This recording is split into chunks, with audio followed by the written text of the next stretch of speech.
Welcome to Ethnic Media Services weekly virtual news briefing. This week, we acknowledge the support of the Democracy Fund, which is one of several clients and foundations that provide support for our briefings and fellowships. So thank you to the Democracy Fund. I'm Sandy Close, Ethnic Media Services Director. Homelessness ranks among voters' top concerns in cities across the country. Today, we look at 3 cities that have made impressive gains in addressing the crisis: Bakersfield, California; Houston, Texas; Columbus, Ohio. Speakers on the front lines of providing services and advocacy will address the strategies they think worked, whether they're replicable in other cities, what challenges they see looking forward.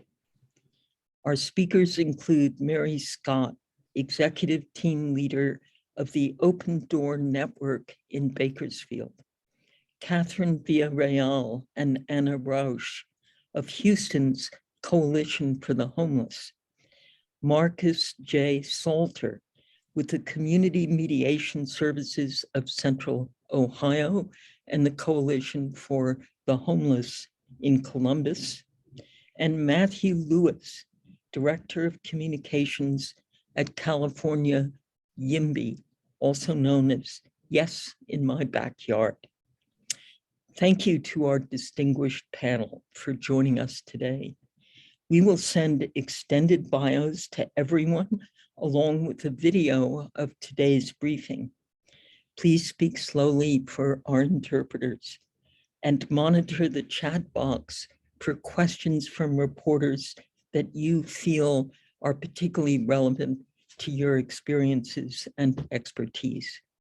Now, I turn the briefing over to today's moderator, journalist and author, Jaya Padmanabhan. Jaya. Thank you, Sandy. Welcome, journalists and media colleagues. Homelessness is a topic that affects each one of us in big and small ways. And today we're looking at solutions to tackle this complex health, social, economic, political, and environmental problem. So we have a full slate today and much to cover. So let's begin with our first speaker, Mary Scott from Bakersfield, Kern County. Mary is recognized as a leader in the movement to end homelessness in Kern County. In our conversation recently, she mentioned that homelessness is a community issue, and she will be expanding on that. Mary, all yours. Hi, my name is Mary Scott, and I'm the Client Services Director at the Open Door Network, formerly known as the Bakersfield Homeless Center and the Alliance Against Family Violence. I have been working with the homeless population for the past 17 years. I started out as an AmeriCorps volunteer working with homeless children, and later I worked as frontline staff providing intervention, mentorship, and wraparound services to homeless people transitioning back into the community as an aftercare case manager. During my tenure, I promoted from direct staff to executive leadership. I have had the opportunity to design, develop, implement, and manage programs for the aftercare and housing departments within our organizations. I have worked with survivors of domestic violence and sexual assault, people experiencing mental health crisis, people suffering from addiction, and I have been privileged to work alongside of collaborative leaders and frontline staff who are willing to put their boots on the ground and work hard to end homelessness in Kern County. As an executive leader of the Open Door Network, I am pushing for change and continued success in our homelessness services system. In March of 2020, Bakersfield, California ended chronic homelessness in Kern County. We accomplished this because we changed our mindsets and our beliefs. We now believe homelessness is not an individual issue. Homelessness is a community issue. Let me tell you a little bit about Kern County. Kern County is located in the San Joaquin Valley in Central California. It covers 8,000 square miles of land. We are well known for producing agriculture, crops, and oil for our nation. Due to our large and varied landscape, we have several unique populations of homelessness. Our homeless population is diverse and scattered over mountains, deserts, farmlands, riverbeds, abandoned buildings, cars, and shelters. There are many faces to homelessness, and this is a call to action. Homelessness can be someone like you or me. Most people are one check away from homelessness. This can be due to the lack of income, employment, and support. Bakersfield is the largest city providing services for the surrounding rural communities in our county. In the same county, many lack the transportation to receive these services. So the question is, how did Bakersfield end chronic homelessness? It was a community issue that required a community effort. We built relationships with our housing authority and our homeless neighbors. We partnered with our city, county, private businesses, and other community members. Our leaders and our frontline staff in the Homeless Collaborative are awesome and they are courageous. They are not afraid to first fail in order to ultimately achieve success. Some of our continued challenges are, we lack affordable housing. We have a 2% vacancy rate, and we identified 1,603 unduplicated homeless individuals in our 2022 PIC count. It is also a struggle finding landlords and property owners who are willing to rent to our clients who have little to no income. Some of the strategies we use to solve homelessness are by name lists. We approach solving homelessness by subpopulations instead of an entire census. For example, we have 5 by name lists: chronic homeless, veterans, youth, family, and elderly. These subpopulations have their own unique barriers, and we case conference across organizations for each individual status and barriers. Their barriers then become our responsibilities. This ensures they don't slip through the cracks while they are in our coordinated entry process system. We also have innovative housing tactics. We partnered with our housing authority for housing vouchers, low-income units, and the Home Key program, known as the Milestone Project. That is refurbishing motels and turning them into permanent housing units. We also have landlord engagements with housing locators, master leasing of units, pad mission software, which is our version of Zillow for our clients, flexible spending programs to eliminate housing barriers, and landlord incentives for renting to our homeless population. We provide housing interventions that are tied with aftercare services that provide mentorship, wraparound services, and we make sure that our people are not alone during this challenging transition back into independent living. We are also preventing homelessness on the front end of the spectrum through our diversion program to ensure homelessness is brief, rare, and non-reoccurring. Bakersfield, California has experienced success because we meet our people where they are. And remember, we changed our mindset and our beliefs too. Homelessness is not an individual issue.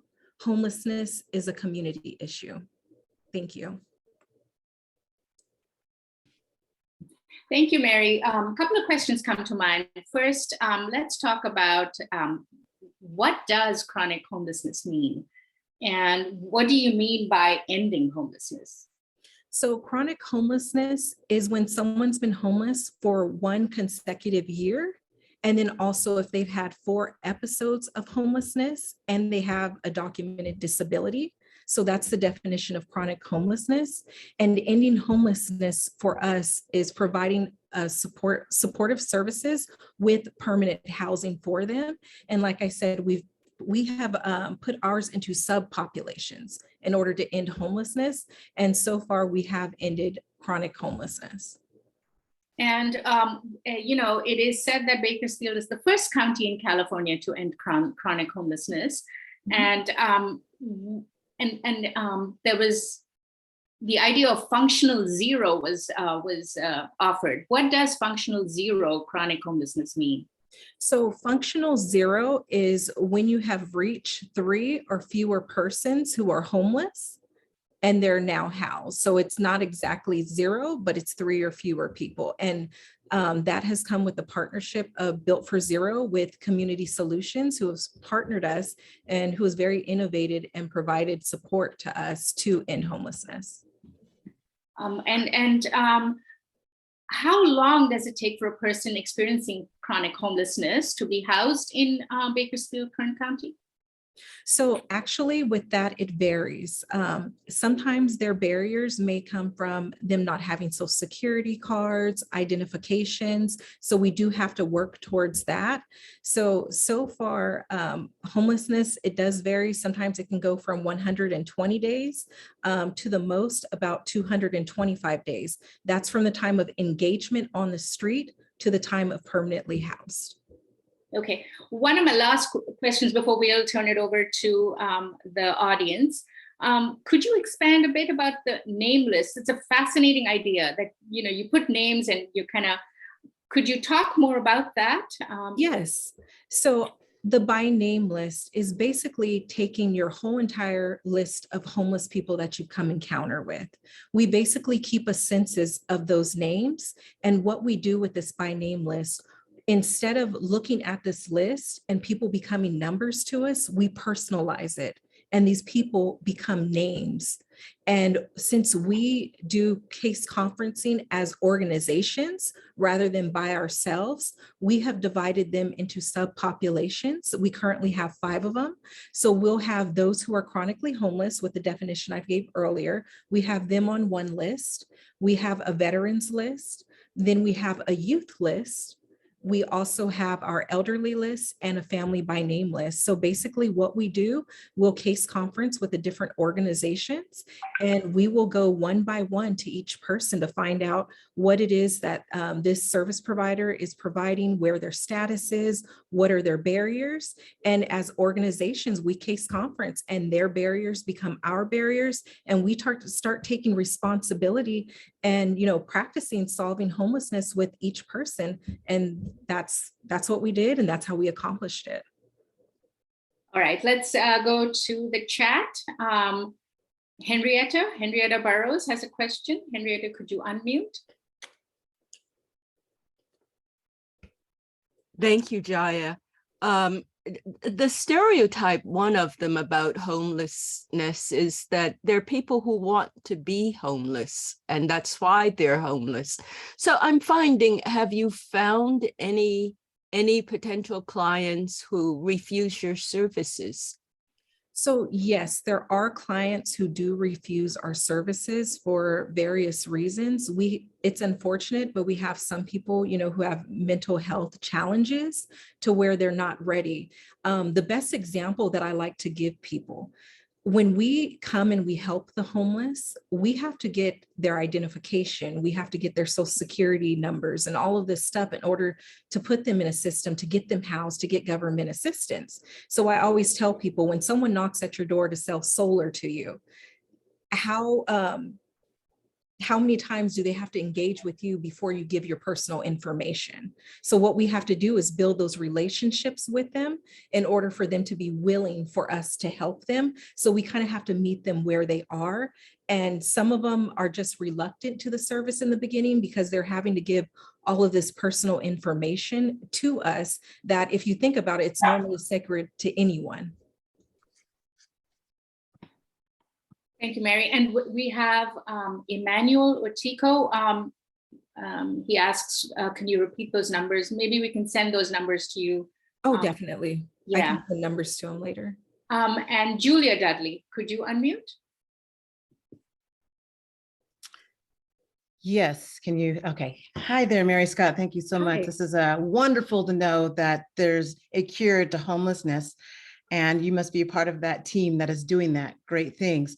So my question to you is, how did you convince the public that this was a community issue? Because we see time and time again, people disconnected, business owners frustrated. So just wondering, was it all through incentives, getting business owners involved, and how did you convince the public as well? Thank you so much. Oh, no problem. So what we do, we are trying to educate the community on what's going on here and what our collaborative is doing. We have great leadership who's always out there talking and letting people know, like, this is what's happening. Our city and county, they have gotten involved and they've opened navigation centers because we have such a problem with homelessness on the street. So it's just educating everyone, letting them know that this is a community buy-in, and the more support we receive, and then letting them know our progress as we're trying to end homelessness has been a big help. And also, like with the businesses on the streets, our city and county has partnered with the Open Door Network, and we have a job development program. And so what we do, we hire the homeless clients, and they're cleaning our streets and they're cleaning our freeways. So they see that there's an initiative and they're wanting to work. So them seeing that, okay, not everyone has substance abuse issues, not everyone's mentally ill, it kind of gives people hope and inspiration to remember these are our neighbors, these are our people.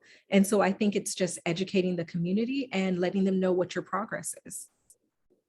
All right, this last question comes from Ishani Desai. Ishani, could you unmute?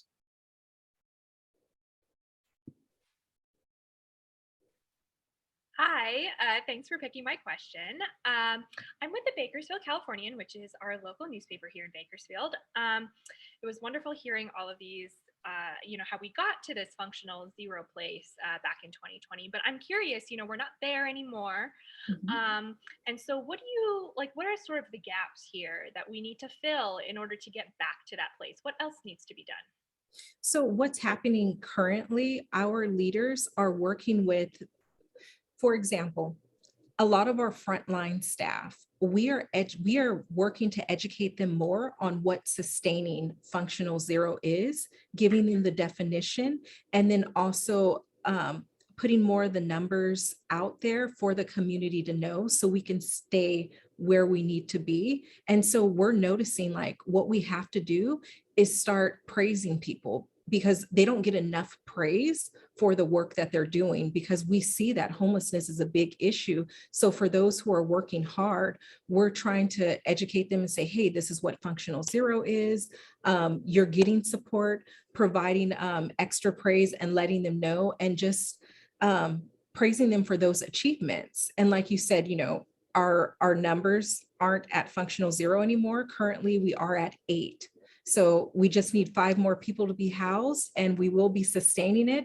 So that's what our push is, just getting us all together and, turnover with new staff coming in, just making sure that they are receiving the education that all of us who have been in this industry have been doing, and just passing the message along, and then getting the community's buy-in again as we're going. Great, thank you, Mary, and thank you, Ishani, for that question.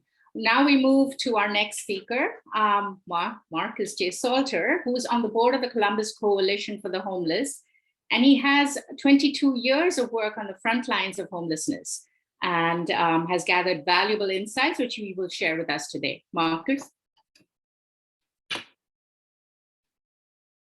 All right. Well, good afternoon. Yeah, good afternoon, everyone. It's afternoon here in Ohio, I guess. But so I just wanted to take this opportunity to kind of share a little bit about what's going on here in Columbus, Ohio. And it's funny because, whenever I speak, people always say, well, Columbus is doing such a great job and Columbus has been recognized. But sometimes when you're in the trenches of the work, you don't always feel like, that we're kind of highly, as I say, highly touted. So thank you for pointing that out about our numbers and some of the work that we're doing. So I just real quick, one of the things that I always talk about publicly is like, how are we viewed? How do we want to be viewed how we address homelessness here in Columbus? And so I just have a real quick story about, there was a young man, we'll just call him Curtis. and he was living on the land, and he had injured his finger. He had cut his finger. And and every couple of weeks I would go see him. And, when he first cut it, I told him, I said, man, you got to be more careful. He was out, I think he was like clearing away one of his campground areas with a little hatchet. He had cut his finger.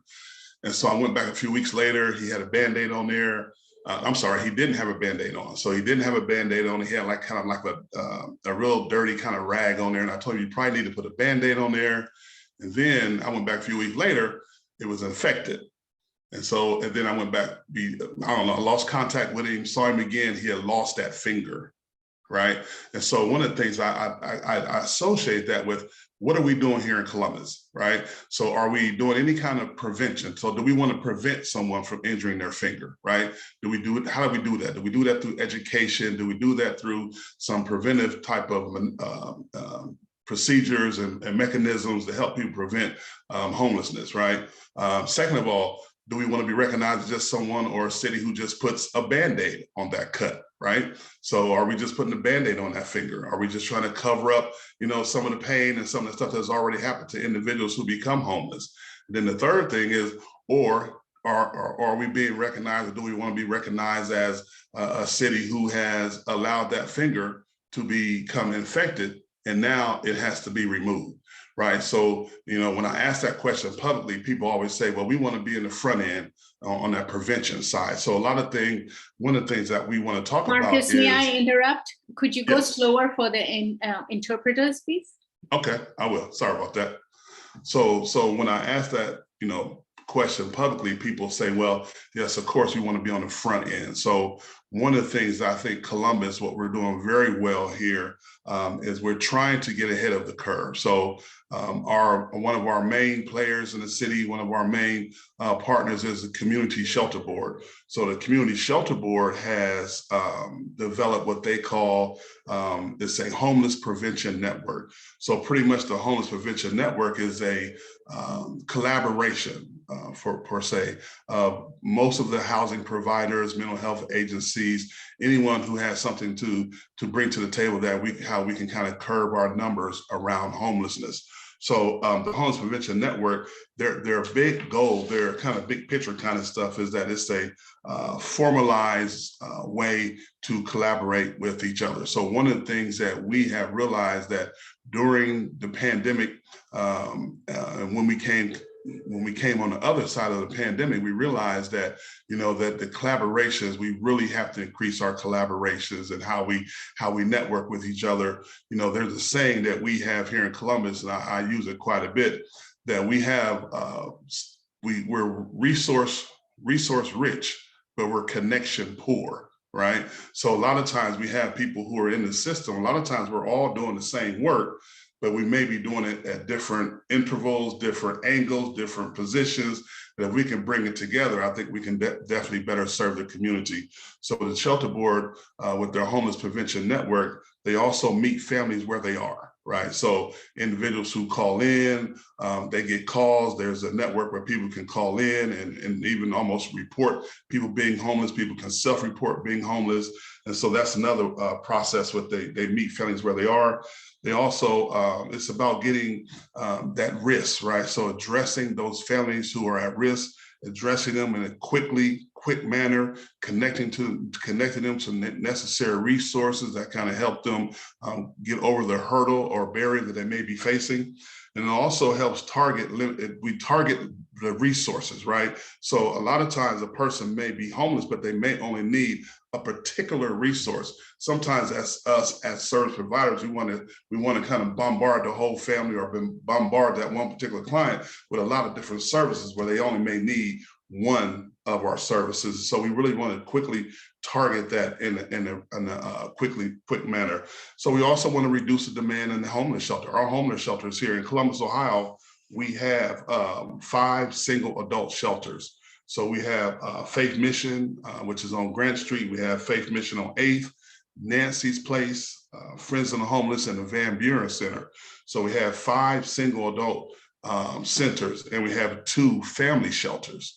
And so we know that, all of our shelters right now are filled to capacity. We've been having trouble linking people to services once they're in shelter. So the Homeless Prevention Network, they also, we try to expedite that referral process. And being, one of the big things that we have seen that when we talk about what works, the work that we're doing here at Community Mediation Service. So I'm also a coalition member. So the Homeless Coalition member, one of the big things that we were doing, we have been doing, we also started a warming center. And, when we talk about collaborations, this is probably one of the first or second year that we've actually received funding, for, we kind of thought outside the box, right? So people who may not be in shelter, people who are living on the land, what services can we bring to them through the coalition? So we started a warming center. Then our warming center started, turned into hot meals, and the hot meals turned into, now we have a laundry service. So a person living on the land, they can bring their laundry and they can do laundry for free at our warming station. So that's one of the other things that we see that has been real effective. The work that we do here at Community Mediation. So this agency, Mediation Services, has been around for over 30 years. And one of the things that, in 2011, this agency started focusing on the eviction. So just like any other city, we have a threefold problem here. The threefold problem, we have a high eviction rate, we have a homeless crisis, and we have a lack of affordable housing. So one of the things that I realized is that how do we, how can mediation be a part of this? Because a lot of times people think mediation, they think we're lawyers, they think we're attorneys. But what we try to do is we try to get ahead of the eviction. We try to think upstream. So our goal here at Mediation Services is to intervene in what's called, that whole eviction filing. So one of the things that when I worked years ago, when I worked in the homeless shelter system, when we would help people find housing, and 6 months to a year, unfortunately, they would end up back in shelter. So one of the things that we thought about was, what's going on? We never really, because with the housing first model, we were just we were taught to, okay, that person's back in shelter. Now let's see what we can, where we can kind of steer them this time. Marcus, we're running short on time. So could we wrap up quickly? Okay, all right. So yeah, so the mediation piece is very important to getting ahead of the eviction filing to eliminate those evictions. The big thing that we're really trying to strive for here in Columbus is trying to improve landlord-tenant work. We try to get more landlords involved in the system. I think one of the big things that the Community Shelter Board is doing to bring more landlords on board is not so much sell them on the program, not so much sell them on the tenants themselves, but selling them on the support services that we have in place to help people and help them stay housed. So thank you. Yeah. Do you have data of the situation today, like a quick roundup of like what is? I know the Community Shelter Board has an interactive dashboard. But can you give some numbers off the top? I kind of pulled these numbers off just right quick. This is from the reporting period from January through March. There were 311 families on the brink of homelessness who called the homeless hotline, and they were resolved. The situation was resolved. They did not, that whole diversion thing. So we diverted 311 people away from entering into shelter. So that's one thing. Couple other things, 2,000 households experienced long-term homelessness with disabilities that were served by permanent supportive housing. That's 2,035. So our supportive housing program services a great deal of individuals here in our city. Yeah. We'll take one question. Unfortunately, we're running short on time. Julia Dudley, could you ask a question? And the quick question that I had to do with what has been the predominant resources that you're saying the at-risk target group has been the main thing that's been lacking in that particular target group? But I just think that the support services sometimes may not be in place where it needs to be. I think that sometimes, when we look at the numbers, right? So we look at the number of people that are being housed, how long are they staying housed? I think just some of that support services, I think if we can solidify that, follow that tenant along a little bit longer, let property managers, landlords know that, who's the contact person if something was, go wrong or something, kind of a situation that needs to be addressed, because I've heard landlords say, well, we had a tenant here and then situation happened, we didn't know who to contact. So we can make those support services more accessible. I think that would be where we'll find some of our better outcomes. Thank you, Marcus. We will move on to our next speakers who are from Houston. Ana Rausch and Catherine Villarreal are from Houston's Coalition for the Homeless. Their work was written up in a June 14th article in the New York Times with the title, How Houston Moved 25,000 People from the Streets into Homes of Their Own. And we will send you a link to that article along with a recording of this briefing. Catherine and Ana, please go ahead. Hello, everyone. My name is Ana Rausch. I am the Vice President of Program Operations for the Coalition for the Homeless. I have worked in the nonprofit sector for over 20 years, and over half of that has been in homeless services. I really care about this because to me, everyone deserves, it's part of human dignity. Everyone deserves a roof over their head and food in their bellies. This work is very important. I'm going to introduce you to my coworker, Catherine. Go ahead, Catherine. Hi, everyone. I'm Catherine Villarreal. I'm the Director of Communications for the Coalition in Houston. I've been with the organization and working on the issue of homelessness for a little over 2 years, but I've been working in what I would call public interest communications for the better part of the last decade. I was interested in the issue of homelessness specifically because we have been able to make progress, but unfortunately there are a lot of issues out there that feel really intractable, and it can be hard to know how to help. But here in Houston and other communities, as we're seeing today, we are making progress and able to help people get from homelessness into housing. So being able to make that progress in meaningful ways is really gratifying.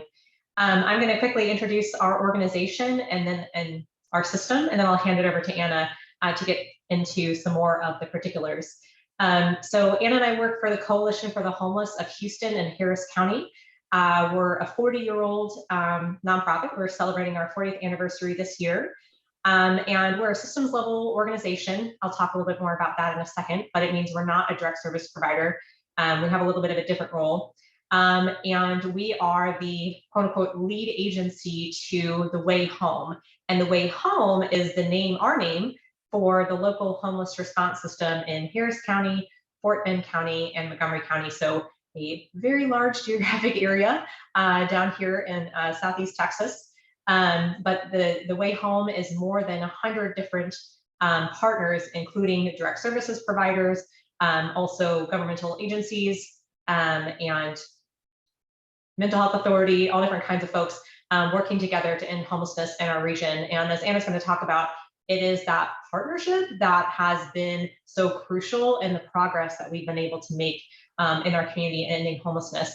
And just to give you a little bit of an analogy about what our role is, what the coalition does, I'd like to draw an analogy of an airport. Okay, so if you think about an airport, there are airlines which provide services to their customers, and customers are familiar with airlines like Delta, United, or Southwest. Then there are the behind the scenes operations of the airport itself, everything that helps the process run smoothly that customers might not think about as much, but are equally as important to get passengers safely to their destination. So if we apply that analogy to homelessness, if someone is making the journey from homelessness to housing, the direct service providers are like the airlines who interact the most closely with clients and help them along the way. And that's agencies that people are more familiar with in our community that are sort of the public-facing brands of that help people experiencing homelessness, more than 100 provider partners in the Way Home. And the Coalition for the Homeless that Ana and I work for is more like the airport. We run the behind the scenes processes that help get people from homelessness into housing. And if you take all the partners working together, that's the Way Home. So that just might be a helpful tool for thinking about, well, what is it that the Coalition for the Homeless does in this process? I hope that summarizes it for you. And now I'm going to turn it over to Anna to talk more about the situation in Houston and what we've been up to. I love that analogy. Definitely love it. So a little bit about what we've been doing since 2011. Back then, we had the 6th largest homeless population in the country, which was almost 9,000 individuals experiencing homelessness. Homeless service providers were spending millions of dollars, but leaving a lot of money unspent. Homeless service providers were also operating in silos with no collaboration, talking to one another. We were not looking at our data to make sure that the decisions we were making were in line with what the community needed, and our recidivism was very high. At that time, we were identified by the US Department of Housing and Urban Development as a priority community, and that's not a good thing. It meant that we needed a little bit of help. And so we were provided with some technical assistance to get everyone together. We all agreed that we needed to do a better job. Here in Houston, we really have a help thy neighbor mentality due to the many natural disasters that we have, hurricanes, flooding. And so we always want to help one another. We want to help your neighbor. And so our partners and funders, we all came together to identify the common goals for the homeless response system. The end result is the structure that we have today with the Coalition for the Homeless as the lead organization. We have a continuum of care steering committee that oversees the process for everything we do. And now we have an integrated network of providers that are coordinating to achieve maximum impact. Because of this, our first 5-year strategic plan that started back in 2012, we ended veteran homelessness in 2015. We created over 2,500 units of permanent supportive housing, and we've been able to slash our homeless numbers in half. This year, our 2022 homeless count results, 3,124 individuals are experiencing homelessness. 1,622 of those are residing in a shelter, and then 1,502 individuals are living unsheltered or on the streets. We are still seeing that a lot of people that are identifying as Black or African American are disproportionately represented, making up about 52% of the total population experiencing homelessness, but only 20% of the Harris County population in which Houston sits. This is a slight decrease, however, from 2021, it was at 56.4%, and then this year is at 52%. So what have we been able to achieve? How do we know that we've moved the needle? Well, since 2011, we have decreased our overall homelessness by 63%. Chronic homelessness, we spoke a little bit about that earlier. We've decreased chronic homelessness by 69%, and we actually hope to declare functional zero pretty soon. We have decreased family homelessness by 82%. When the pandemic started, the COVID resources that came into our continuum of care allowed us to serve almost 10,000 individuals in 2 years. It also allowed for the rollout of an encampment decommissioning program that has demonstrated proven results in placing individuals living on the streets into housing. And that's something that they discuss in the New York Times article, which we're very proud of. So overall, we have housed more than 25,000 people since 2012. Most of those individuals stay housed. Our permanent supportive housing success rate is over 95%. How do we do this? Well, we continue to have a shared vision of the only way to end homelessness is with permanent housing and supportive services. We use the housing first model. That means that we take someone from the streets and we put them into a place. And then once they feel safe, they have a roof over their head, they have food in their belly, then they can begin to focus on the issues that might have led to them becoming homeless. You can't expect someone to try to find a job if they're living under the streets. You can't expect someone to take their medication if they don't have any place to keep it. And we really do all of this with all of our partners. There's no way we could do this alone. It's all about collaboration. We work with our local government, with our jurisdictions, the county, the city, the mayor's office, the judge's office here in Harris County. More than 100 nonprofit service providers, like Catherine mentioned, all of our public housing authorities actually. And so we've been able to do all this by working together, talking to one another, no longer working in silos, looking towards, the future and doing it together, focusing on what are the strengths of certain organizations so they can do it best. And then those that can do one thing can do it one way, and those that other organizations can do something better, instead of everyone trying to do it all at one time and no one really doing it effectively. So we're very proud of our work. Right now, what we're going to do, focusing on next, we've decommissioned over 57 encampments, and because we have housed so many individuals over the last 2 years of the pandemic, we used to have a pretty great affordable housing market here in Houston. We had a lot of market rate units that still met the HUD FMR, fair market rent. However, because we have housed so many individuals, a lot of those vacancies have been filled. And it's gotten to the point where there's really not many vacancies left. And even some of the properties that we've worked with have sold to investors because they're more profitable now, since they're at close to 100% occupancy. So the availability of one bedrooms, especially because the majority of the individuals that we've housed over these years have been singles or couples. And so we just don't have enough of those to go around. So we have an entire landlord engagement team that does a fantastic job of, recruiting landlords. And so we have a work group now because, again, working together, we try to identify where we can go next to identify landlords to work with the system. And then, of course, after the COVID pandemic ends, what are we going to do? What are we going to do with these permanent housing programs that we've identified? So we are constantly looking ahead 2, 3, 4, 5 years in the future to figure out the sustainability of our homeless response system and putting our resources into permanent solutions. That's all we have. Thank you, Anna. That was fascinating. And Catherine, thank you for that metaphor. Sandy has a question. Texas is a super red state. Has there been a political backlash? No, I don't think, not at all. Not in Houston. Houston is very diverse, and we don't see a lot of the issues that you might see in some areas of Texas. Catherine, what do you think? Yeah, I would say, as Anna was saying, we have a really close working relationship with the city, Mayor Sylvester Turner, as well as Harris County, and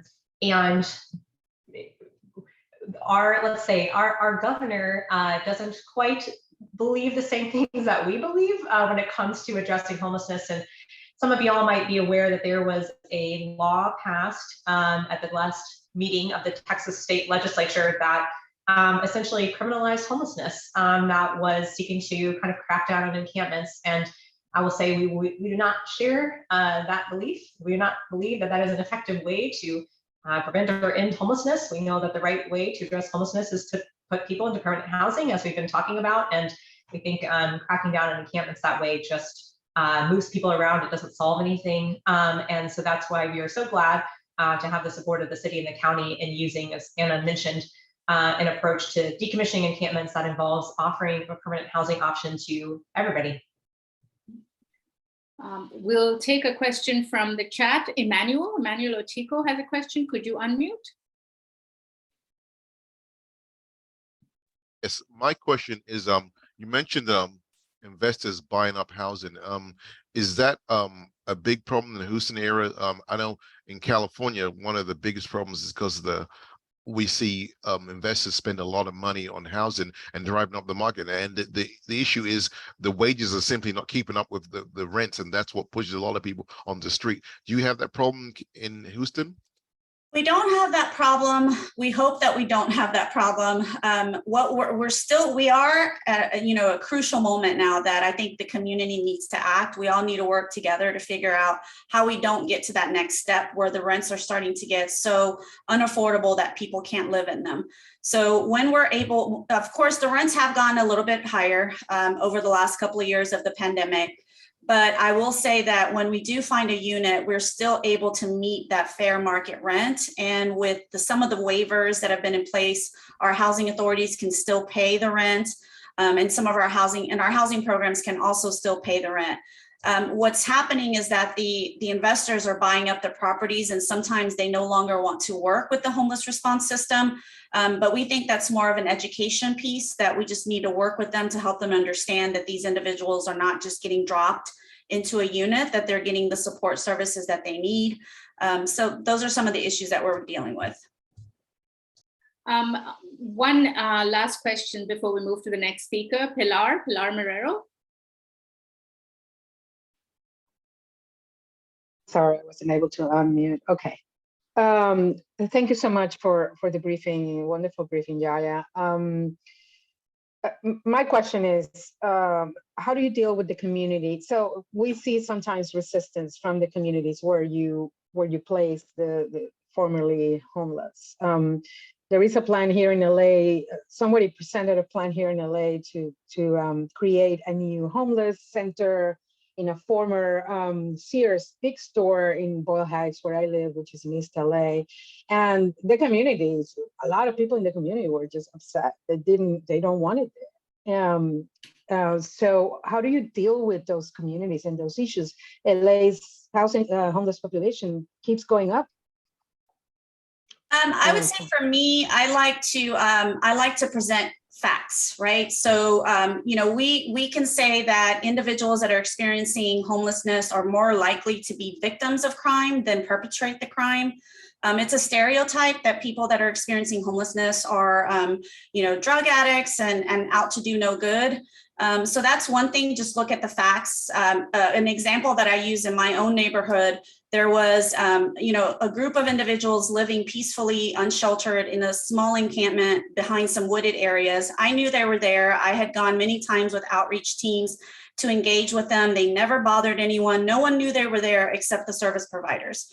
And then new construction happened. They cleared the wooded area away, and some stores and stuff were going to be put there. And then you could see the tents. And then all of a sudden the neighborhood just exploded. A bunch of my neighbors were freaking out because it was near a movie theater and the kids were going to walk by. And so I just said, they've been there for years and they never bothered anyone, and you never knew that they were there. And now they're there and you're saying something's going to happen. Has something happened the past 5 years? No. So it's all about educating people and trying to help them understand that it's just a stereotype. These are human beings. And you don't want them on the streets. So people complain because people are living on the streets. It's unsightly. These are human beings. They deserve dignity. They don't deserve to be sleeping on the floor, on the ground, with, animal droppings and feces. So let's just do some kindness to our neighbors and help them. Thank you, Anna and Catherine. We move to our last speaker, Matthew Lewis from California YIMBY. This is the second time he is presenting at an EMS briefing. I remember his last briefing, he talked about the downzoning of efforts that took place in Los Angeles in 1972, reducing affordable housing stock, a contributor to the homelessness crisis we see in our cities today. So I'm eager to hear his presentation today. Matthew? Thank you very much, Yaya, and thanks everyone else. I've really enjoyed everyone's presentations. Again, my name is Matthew Lewis. I'm Director of Communications for California YIMBY. That stands for Yes in My Backyard, if you get the joke. We're a statewide housing policy organization in California. We work to end the housing shortage. There's an acute shortage of housing in California, and the affordability crisis that actually ends up resulting in a state with the worst homelessness problem in the United States. There's over 60,000 people who every night go to sleep without a home in the state of California. And that's not because, as others have mentioned, it's not because they're mentally ill. It's not because they're on drugs.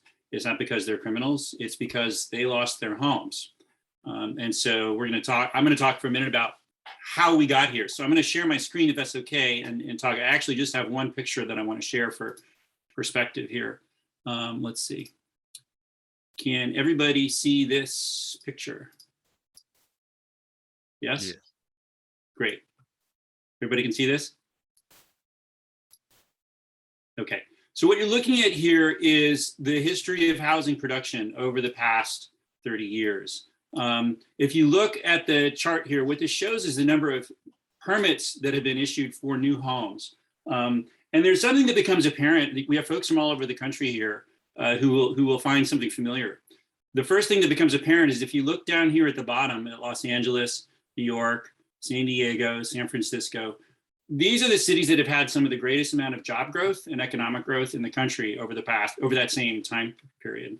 When you look up here at places like Houston and Charlotte and Orlando and Dallas and Seattle, they've also had economic growth. But if you look, they've built much more housing. Well, at least they used to build a lot more housing.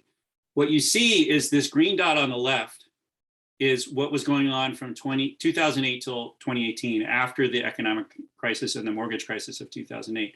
The orange dot is what it was like for the 17 years before that. So what we see from this is that almost every major city in the United States has seen a total collapse in housing construction since 1990. I mean, it's just stark. You can see some places like Los Angeles, as we talked about last time, they got started a long time ago. So when Los Angeles downzoned itself from allowing 10 million people in 1965 to 4 million people in 1975, you saw housing starts go off a cliff similarly. And so that's still the case today. Los Angeles still has severe caps on the number of homes that can be built. But that phenomenon has kind of affected other cities to different degrees. And I think if you look at this chart here, I think those of you, especially who work on issues of trying to serve homeless people, you can almost see where the problem is worse and where it's not as bad. The cities that have built the most housing have the lowest rates of homelessness. There's actually a really direct relationship to that. And it has to do with the fact that people who are homeless didn't choose that situation. In fact, in California, most of the people experiencing homelessness are living in the neighborhoods where they used to have a house. And for various circumstances, they lost that house. Now, what are some of the reasons that can lead to that?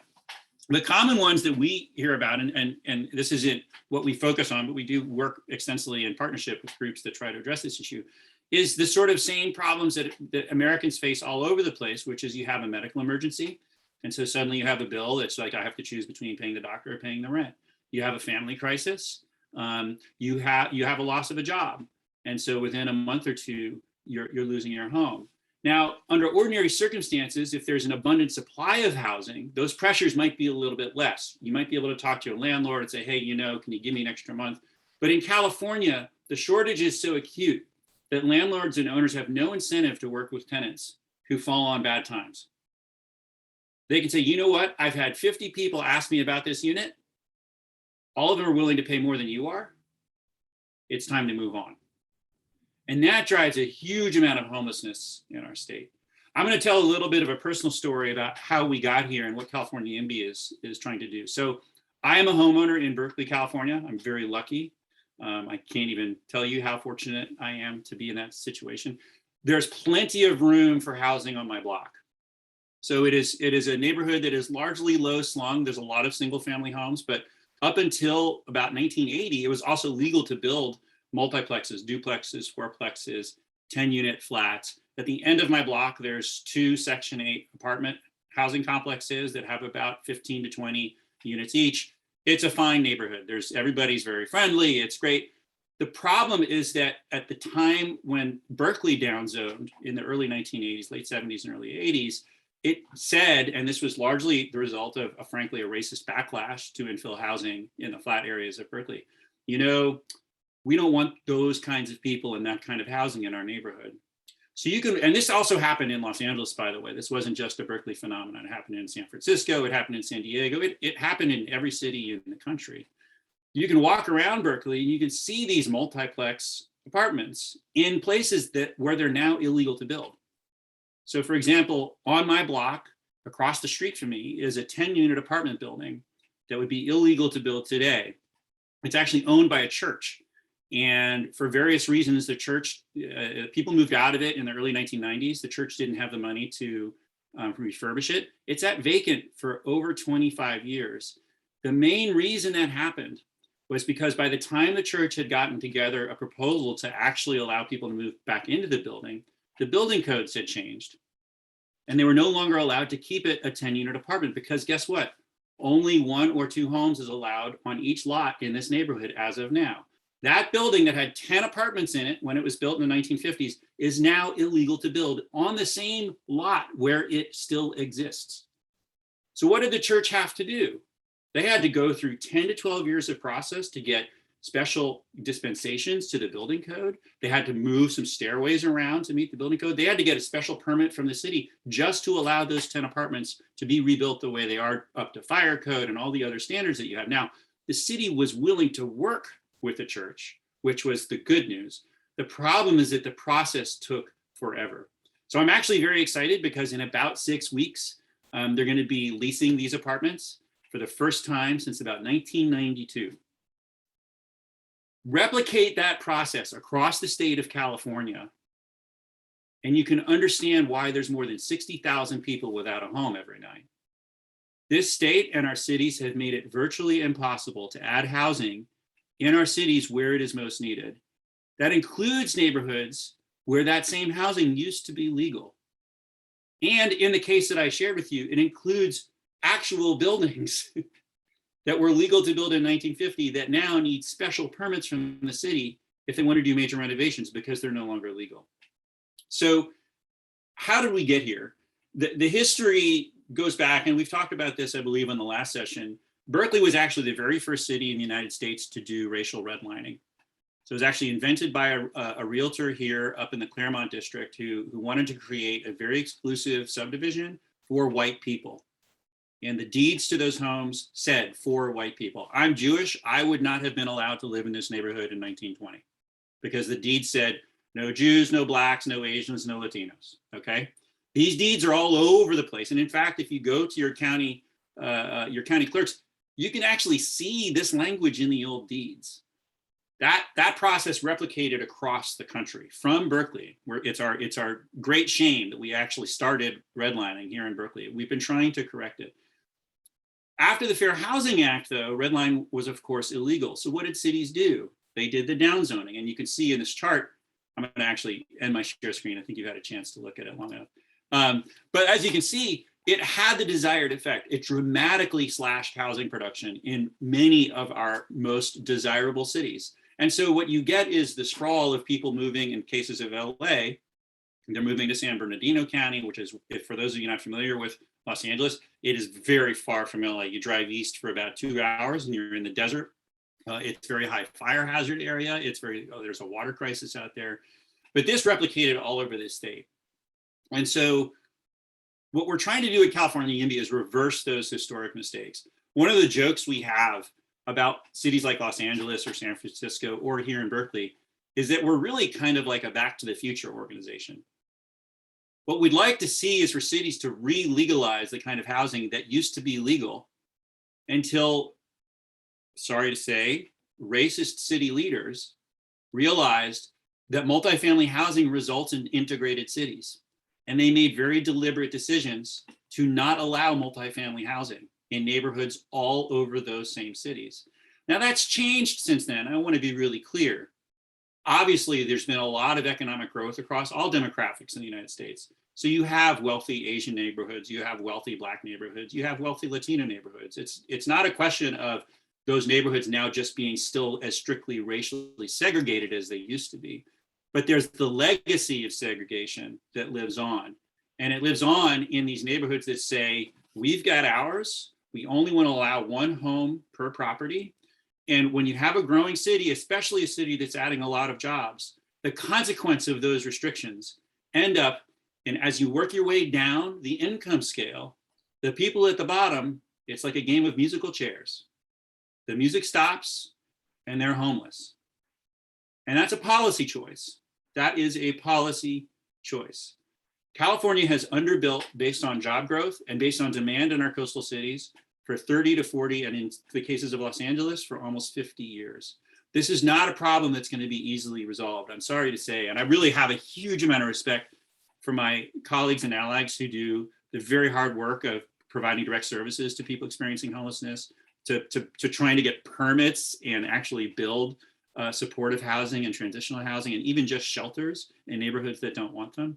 These are things we're going to have to do on a continual basis. And again, I've learned a lot from Catherine and Anna and their experience in Houston. And Mary, I want to learn more about what you've done in Bakersfield.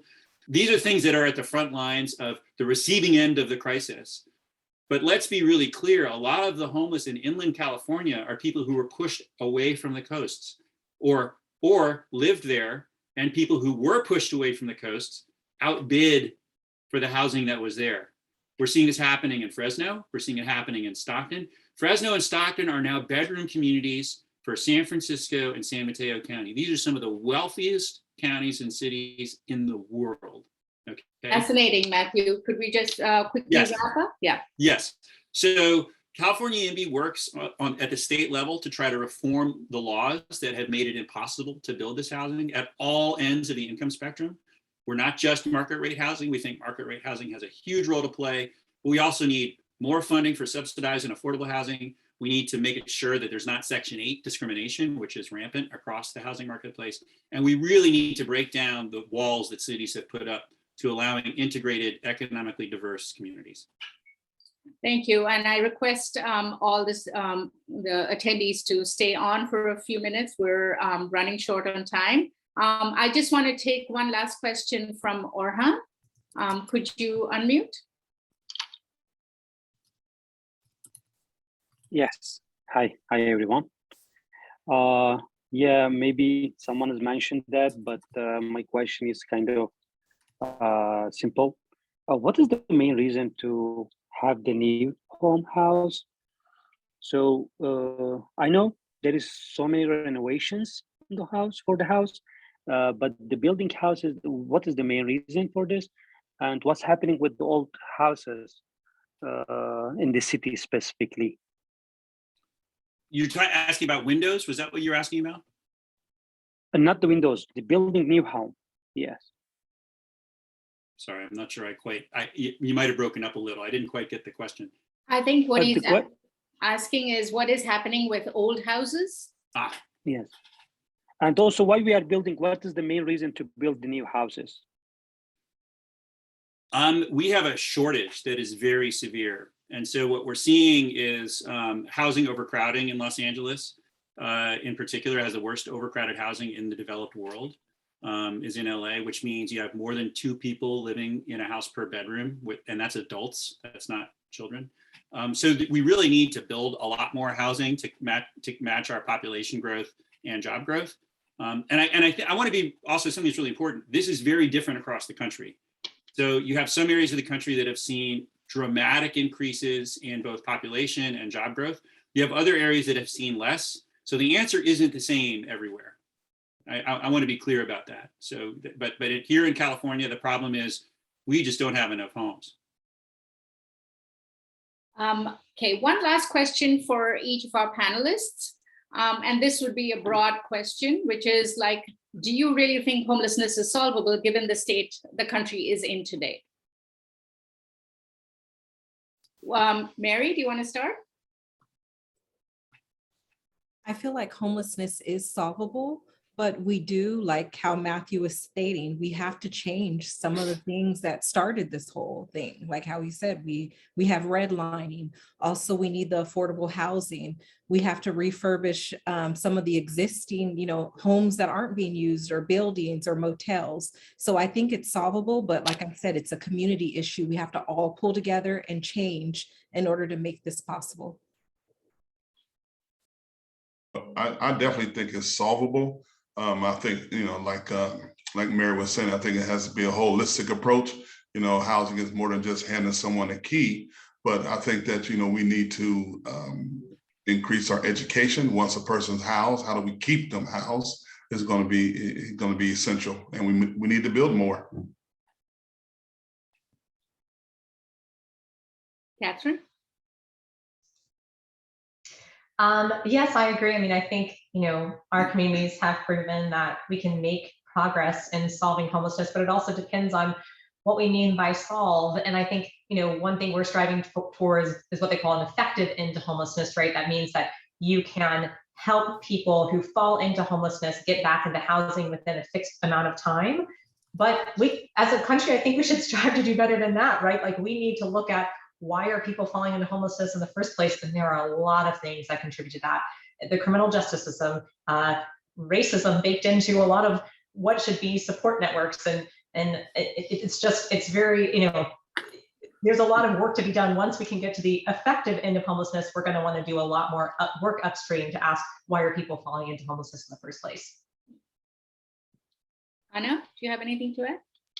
The fact that we've been able to, reduce our homeless numbers by 63% over the last decade tells me that it is in fact possible, but I agree with all of the panelists here. There's a lot of work to do. We have to focus on affordable housing. We have to focus upstream on what is causing people to become homeless.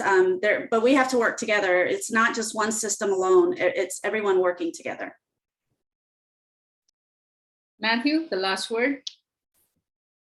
I wouldn't do this work if I didn't think we could solve this problem. I really do believe it's solvable. And I want to come back to where something that I think it was Mary said right at the beginning, that people don't like to look at people who are experiencing homelessness.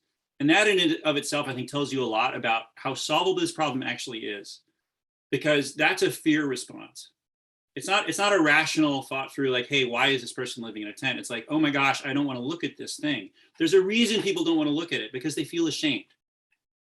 And people feel ashamed because I think they realize they have some agency that they're not using to actually solve it. So I actually see that, even though it makes it hard to do this work politically, when people say, I don't want to look at those homeless people, it suggests a pathway to a solution, which is helping them understand that, like, hey, look, you don't have to. If you just make these couple changes, as Mary said, we do have to make changes, and how you think about how that happened to them and what we need to do to solve it. This was extremely insightful, and thank you to all our panelists. I wish we had a lot more time. I have a ton of new questions, and I'm sure all our attendees do too. But in the interest of time, we have to close right now. Thank you. Thank you to everyone who was on the call, and thank you to Ethnic Media Services for doing this. All right. Thanks for having us.